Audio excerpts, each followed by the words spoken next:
firman Tuhan di renungan kita pada pagi hari ini 1 September 2023, kitab Yosua 10. Pertempuran dekat Gibeon, Yosua merebut bagian-bagian selatan Kanaan.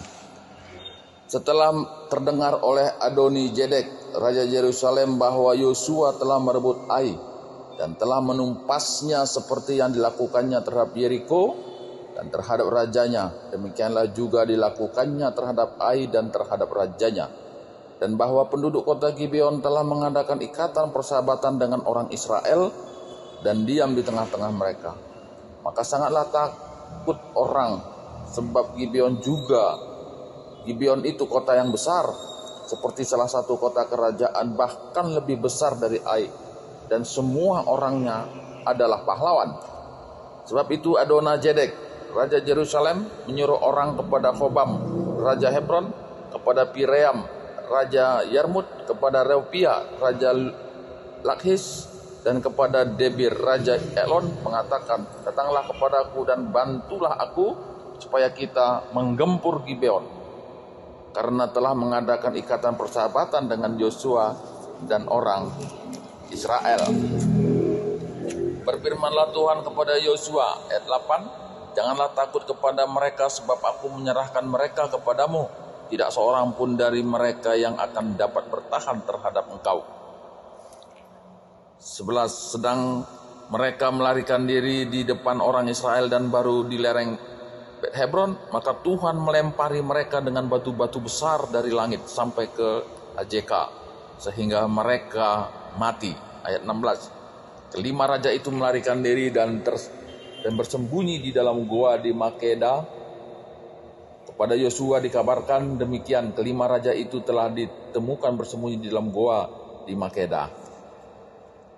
Lalu berkatalah Yosua, ayat 25, kepada mereka, janganlah takut dan janganlah tawar hati, kuatkanlah dan teguhkanlah hatimu, sebab secara itulah akan dilakukan Tuhan kepada semua musuhmu yang kamu perangi.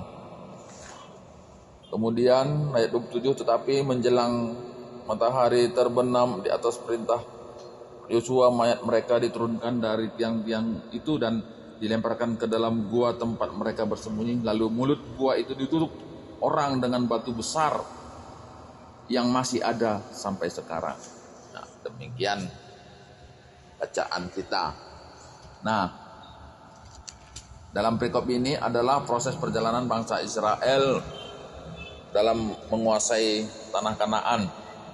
Jadi setelah kota Yeriko dikalahkan, kemudian kota Ai, kemudian orang Gibeon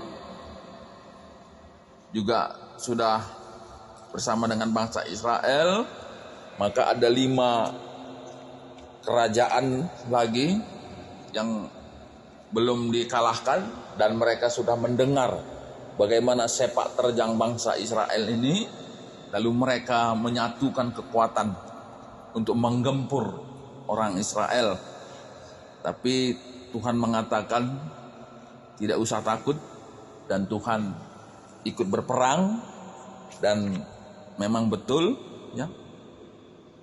Tuhan memberikan kemenangan bagi orang Israel dan Yosua dengan mengalahkan 5 raja ini, yang kemudian mereka melarikan diri dan sembunyi dalam satu gua. Tapi kemudian mereka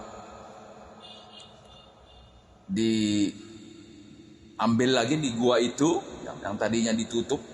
Gua itu mereka terkurung di sana, kemudian dikeluarkan, dan Yosua bilang kepada para prajurit orang Israel dengan meletakkan kakinya di atas pundaknya untuk memberikan semangat bagi para prajurit Israel bahwa Tuhan akan memberikan kemenangan.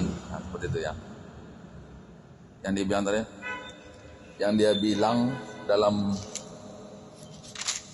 teks itu, berkatalah Yosua kepada mereka, jangan takut dan janganlah tawar hati, kuatkanlah dan teguhkanlah hatimu, sebab secara itulah akan dilakukan Tuhan kepada semua musuhmu yang kamu perangi. Nah, seperti itu.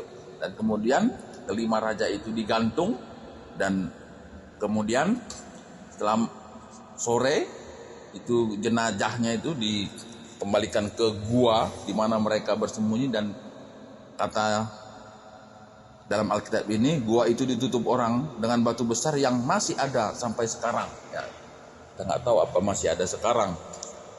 Kuburan kelima raja orang Amori itu ada di sana sampai sekarang. Nah, apa yang mau kita lihat di sini kembali lagi gitu ya, bahwa kemenangan dicapai bukan dari kekuatan tapi ketaatan. Kemenangan dicapai bukan dari kekuatan tapi kemenangan. Itulah karakter yang ditunjukkan kepada Tuhan, ataupun itulah yang dikehendaki Tuhan bagi siapapun yang percaya untuk mengandalkan Tuhan dalam setiap pergumulan kehidupan, dalam perjuangan untuk mencapai sesuatu tujuan. Ya. Kekuatan lima raja ini bukan tidak luar biasa gitu ya. Kekuatan dari lima kerajaan ini bukan sesuatu yang tidak luar biasa sekali. Ya.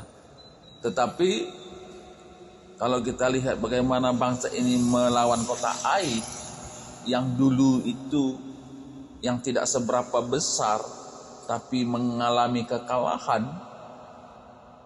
Nah, Tuhan menunjukkan bahwa kekalahan itu bukan oleh karena bangsa Israel itu tidak mampu.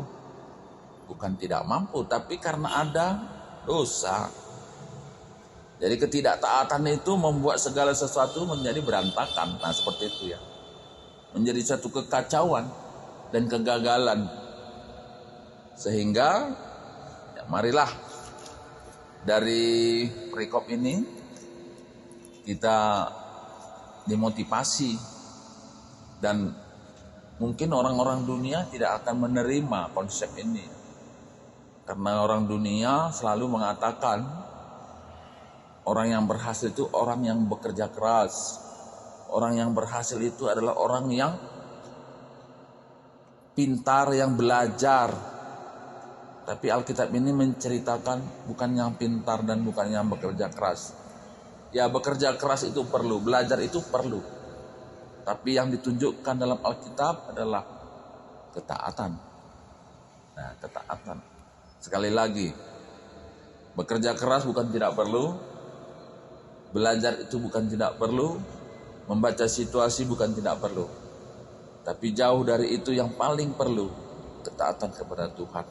Oleh karena Tuhan akan memberikan kemenangan demi kemenangan bagi orang yang taat. Ketuahan kalau si bagikan kata di bata dengan si makai kenca ibas keluh na totoo ari. Haleluya. Amin.